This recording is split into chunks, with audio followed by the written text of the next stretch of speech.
শ্রীমদ্ ভাগবত গীতা গীতা উপদেশ গীতা সপ্তদশ অধ্যায় শ্রদ্ধাত্রয় বিভাগ যোগ শ্লোক সংখ্যা ১৬তম ও ১৭তম। ঈশ্বর বলেছেন, বস্তুগত উপকার ও লাভের উদ্দেশ্যে করা তপস্যা তার পবিত্রতা হারায়।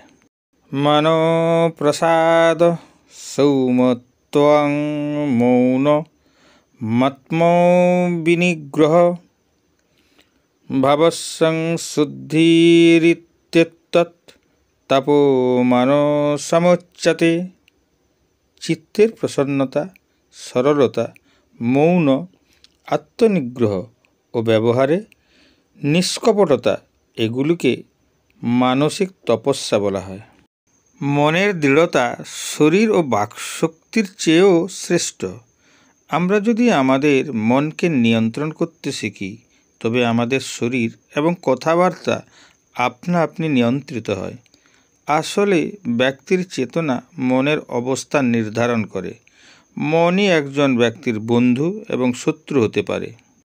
আমরা যদি আমাদের মনকে নিয়ন্ত্রণ করতে না পারি, তবে ক্রোধ, বিদ্বেষ, নিষ্ঠুরতা এবং জটিল সমালোচনামূলক চিন্তাভাবনাকে মনের মধ্যে স্থান দেয়। আর তখনই এগুলি আমাদের ব্যক্তিত্বের উপর বিরূপ প্রতিক্রিয়ার প্রভাব বিস্তার করে। এগুলি আমাদের হৃদয়ে ঈশ্বরের কৃপা থেকে দূরে সরিয়ে রাখে। প্রতিটি চিন্তা যদি আমরা চেতনা দিয়ে বিচার করি, তবে মনকে অনেকটাই চিন্তামুক্ত করতে পারি এবং যথাসময়ে মনোনিবেশ দ্বারা সঠিক সিদ্ধান্তে পৌঁছতে পারি। আমাদের প্রতিটি চিন্তা আমাদের ভাগ্যকে গঠন করে। এই কারণে মনকে নেতিবাচক আবেগ থেকে সরিয়ে নিজের মধ্যে ইতিবাচক আবেগকে স্থান দেওয়াকে মনের তপস্যা বলা হয়েছে। শ্রদ্ধয়া পরয়া তপ্তং তপস্তৎ ত্রিবিধং নৈব অফলাকাঙ্ক্ষীভির্যুক্তৈ সাত্ত্বিকং পরিচক্ষতে।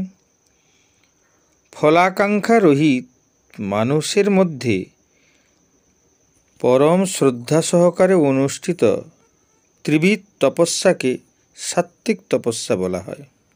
দেহ, বাক ও মনের তপস্যা বর্ণনা করার পর শ্রীকৃষ্ণ এখন তাদের বৈশিষ্ট্যগুলি উল্লেখ করেছেন। সেগুলো শতগুণের অধিকারী হয়ে থাকে। সমাজ কল্যাণ এবং ঈশ্বরের প্রাপ্তির জন্য শতগুণ অধিকারী ব্যক্তি সাফল্য লাভ করে। তিনি বলেন, বস্তুগত উপকার লাভের উদ্দেশ্যে করা তপস্যা তার পবিত্রতা হারায়।